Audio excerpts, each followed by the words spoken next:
Nous avons eu beaucoup de problèmes par des gens qui, au lieu de communiquer pour le parti, communiquaient pour leur individu ou pour leur point de vue. Ça, c'est terminé. C'est terminé. Fini la récréation. Vous l'avez entendu, Abdoulaye Wilane se veut très clair. Maintenant que les militants du Parti socialiste ont affiché leur volonté en plébiscitant Ousmane Tanor Dieng, il est hors de question de laisser certaines pratiques prospérer au sein du parti.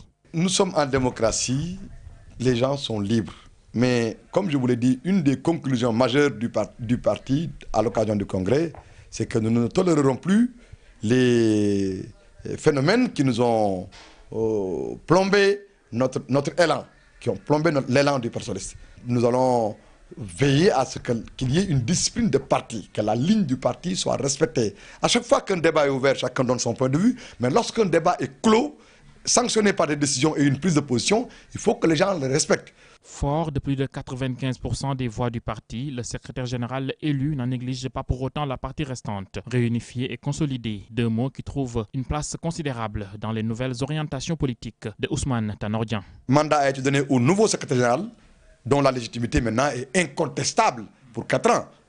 Et dont nous saluons également l'appel à l'unité, la volonté inébranlable de rassembler tout le monde, de propulser un élan fait de modernisation, de réforme, d'adaptation aux défis du moment et aux demandes que le peuple sénégalais exprime. Le Parti socialiste qui a épousé la vision politique du chef de l'État entend consolider ce ménage, un mariage de cœur qui toutefois n'obstrue en rien la raison du parti. Le président Macky Sall, après le congrès, au vu des résultats enregistrés, a appelé chaleureusement le président Ousmane Tanor Dieng pour le féliciter pour sa brillante réélection et lui redire sa disposition à continuer le compagnonnage, le partenariat. Nous avons trouvé qu'il était cohérent en procédant comme il l'a fait et qu'en ce qui nous concerne, pour l'intérêt supérieur du Sénégal, pour les valeurs qui sont nôtres et pour ce que les Sénégalais attendent de nous en tant que classe politique, en tant qu'acteurs politiques,